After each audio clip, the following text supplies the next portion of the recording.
this shot. Kind of like a fucking T-Rex, and that's what's gonna, so it goes in like this.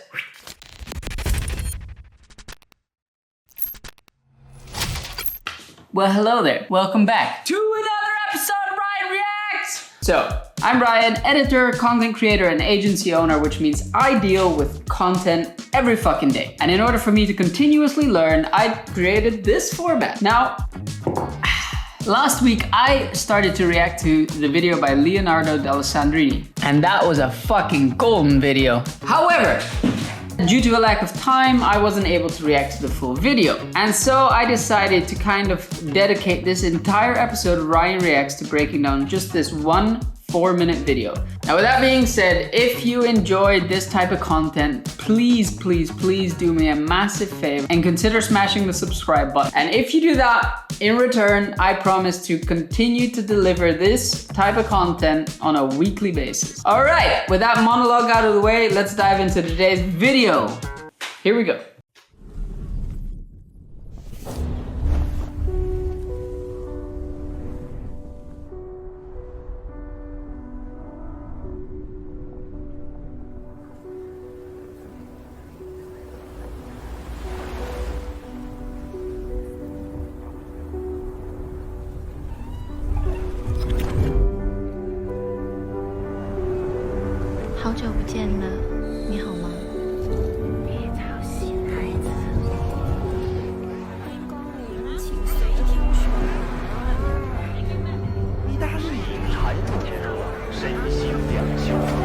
One of the main things that is driving this video is without a doubt the music. And there is a massive debate. So here's what I'll tell you as to how I go about most of my productions, whether that's vlogs, podcast trailers, or even the documentary I made. Typically, I start with the story. I try and find the narrative because I do feel like this is probably the most important part of your video. Now, there are some people who start with music and build the video around that. You can do that. You kind of have to figure out what works best for you. I think in this case, if I set into something knowing with the type of video it is that I want to create, then it's probably better to start with the music, because what you can do is you can not only adapt the footage you film, but for example, I know that Adrian Pear talks about this when he finds music and then develops a script on the basis of that music.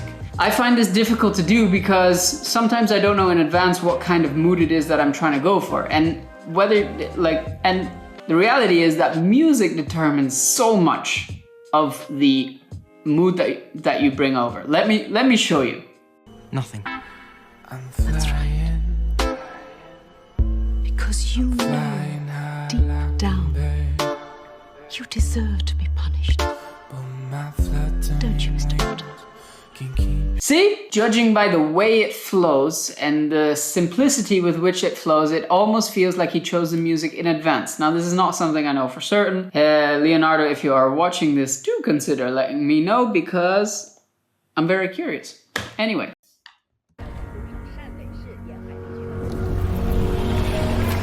Secondly, I want you to try and pay attention to something over the following minute, and I'm just gonna let it play now. Watch how the way he flows the camera is consistent with where your eye is on screen. Just watch and then I'll break it down to show you what I mean.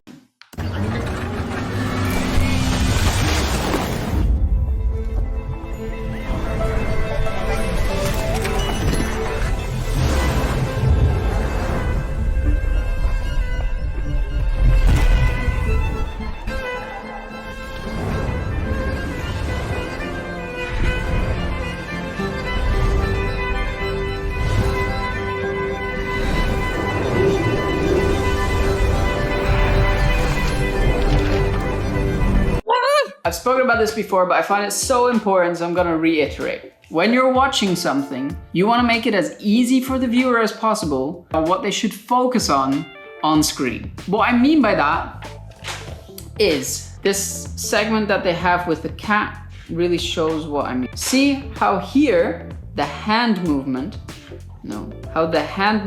is going from the top, what is that? Top right for me. The top right down to the bottom left, right? This way. And because of that, your eye is focused on the hand, the hand, the hand, the hand, the hand. And then in the next shot, as the cat walks down the roof, your eye is following the motion that it was already doing when watching the hand go down. And now the cat is extending that. And this is what makes these transitions feel like they flow and not like they're cutting.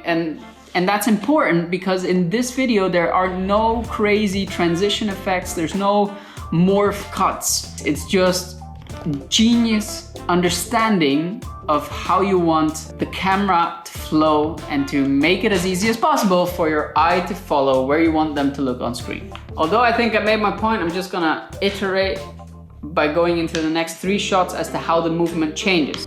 So from starting with the hand going down, now the cat is going down, and again our eye is following that. And now we cut into, again, from an angle that's like this, shooting down to this guy who is playing, oh god, I don't want to butcher this. What the fuck is this even? Is this like some sort of cello or what? Bro, what the fuck is that? And now is where he changes it. So as he's been doing this, it's now been long enough. The whole time the motion has been like this. And now, as this shot comes to a halt, our eyes are focused here on the guy playing the accordion, because we naturally look towards people and what's happening. And so as we go into the next shot, if we remember where our, let me show you, if we remember where our box is, that's where our eye is now focusing on in this new shot where the guy is playing the unknown instrument. And this is how you create these motions which almost feel fluid. Let's continue. Then this, I don't even really know how to explain how satisfying this is to look at. Like Carl Shakur has a brilliant video on this, how to create the perfect match cut. He made it much better than I ever could. So I'll link it in the description. Watch that and it's just genius. But the motion here and the fact that everything is round and then naturally spinning everything that is already round is just, it's so damn satisfying. Then here, also that is a crazy effect. So here, the way he does this, that he bends the image so that it looks like this, is surprisingly simple. What you do is you select the effect lens distortion and you change the curvature. Put it to whatever is required to get this effect. I think it's usually around like 20, you already have a solid one. I use this a lot when I'm creating VHS effects. We've got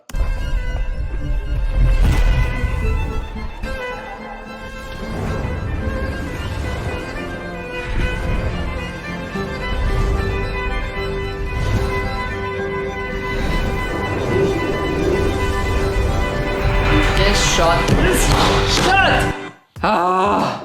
It's a good thing no one's home. Otherwise they'd think I'd be having some sort of mental breakdown. Probably. Getting this to look this flawless, I mean, this guy has undoubtedly got top of the line shit, right? But getting a gimbal, if you want to create this, is probably strongly advised. But what you do is this particular shot actually starts here. And what you do is you find a spot in the distance that you want to kind of have it come out to. In this case, obviously he chose the top of this tower as he's walking up what I'm gonna hope is the wall of China. You take a focus point, which you put in the center, and as you walk towards it, you have the time lapse on. Now, when you're filming on a phone or a camera, it's ideal that you keep this thing that you're trying to focus on as much in the center space of the rule of thirds that you should have on your phone, because this will help you a fuck ton. Also learn about the rule of thirds. In case you don't know what the rule of thirds is, it's basically the creme de la creme of how to shoot a shot and make it look beautiful. Cool.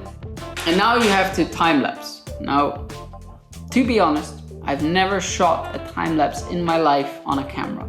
I imagine there's a way to do it, I wouldn't know how. I have always shot a time lapse on my phone. Anyway, as you're walking towards this thing, hopefully with a gimbal. If you don't, keep your arms to the center like this, kind of like a fucking T-Rex, and that's what's gonna let it be less shaky. And you're gonna walk up the steps, you're gonna walk whatever, how fucking long this was to get to the point, constantly keeping that main point in the center of your video. Cool. In post-production, you're gonna go into Premiere Pro. You're gonna add warp stabilizer. This is gonna stabilize the footage so that even when you walk like a T-Rex, it's still gonna be shaky. And now with the warp stabilizer on it, it's gonna be less shaky. I don't really know what it does, I just know it makes footage less shaky. And then finally, I feel like I'm rambling today. Finally, you're gonna go to speed and you're gonna select reverse speed. And that's what's gonna make it this effect. So please, please, please don't try and walk back down the hill trying to record this time lapse because you will break your neck.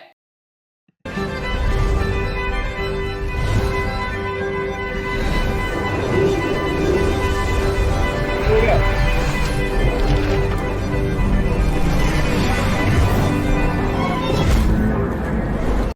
Like, it's almost an injustice to put this much beauty into one video. Like, and especially, you know, the level of almost absurdity you have to have, because the average eye is not gonna notice this stuff. They're not gonna notice. I learned this when I was a DJ. The only people that notice bad transitions, or like slightly bad transitions, are other DJs. Like, the majority of what you as an expert consider a bad detail, most people don't see. And so to be able to sit down knowing that and create something like this just shows the level of obsession you have as a creator. And it's something I can only adore.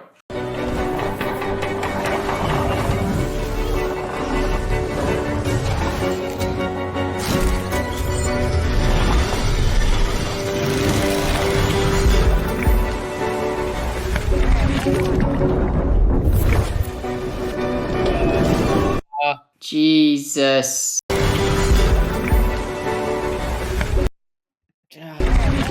Like, how has he done that? Here, coming into this kind of aquarium thing. And then, okay, so this part on the camera, the movement came down like this. He moves back a little and then kind of pushes you through the footage. And as he pushes you through, what he's actually done is he zooms in the camera, and you can see that because here on the sides, as we move forward, this part here gets stretched. When you try this on in post, like digitally, if you didn't zoom in the camera, you'll see that that part doesn't stretch, it just disappears off of the screen, and that's how you know that it was zoomed in manually. And then here he switches to another shot, which is kind of like a match cut. Due to the speed of this, it's not actually a match cut, but like setting the same elements, continuing to zoom in. Here, I'm guessing, is where he put his camera into the aquarium with fish. The fish swim around, and then here you can see this slightly due to the changing coloring of the water as he goes up. This is just a crop effect with a feather here on the water keyframe to come in as the camera moves up. So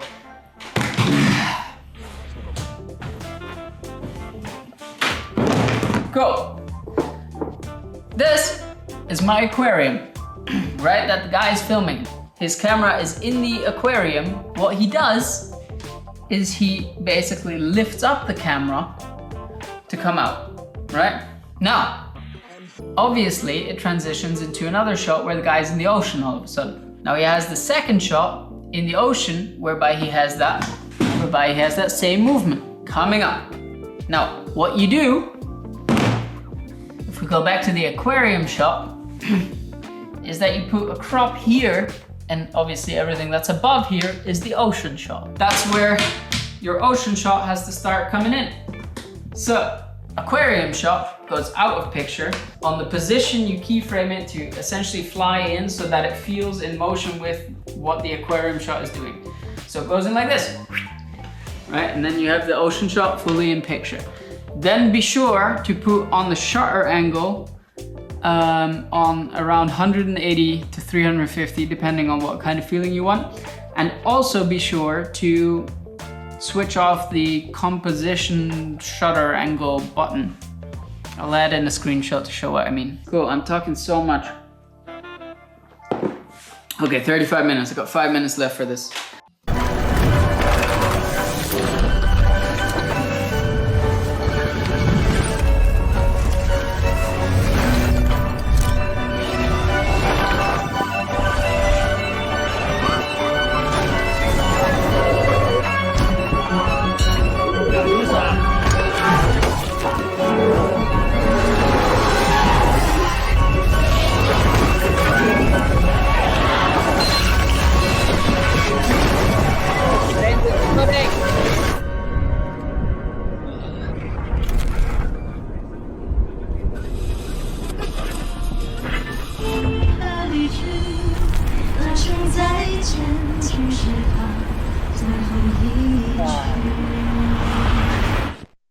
Class!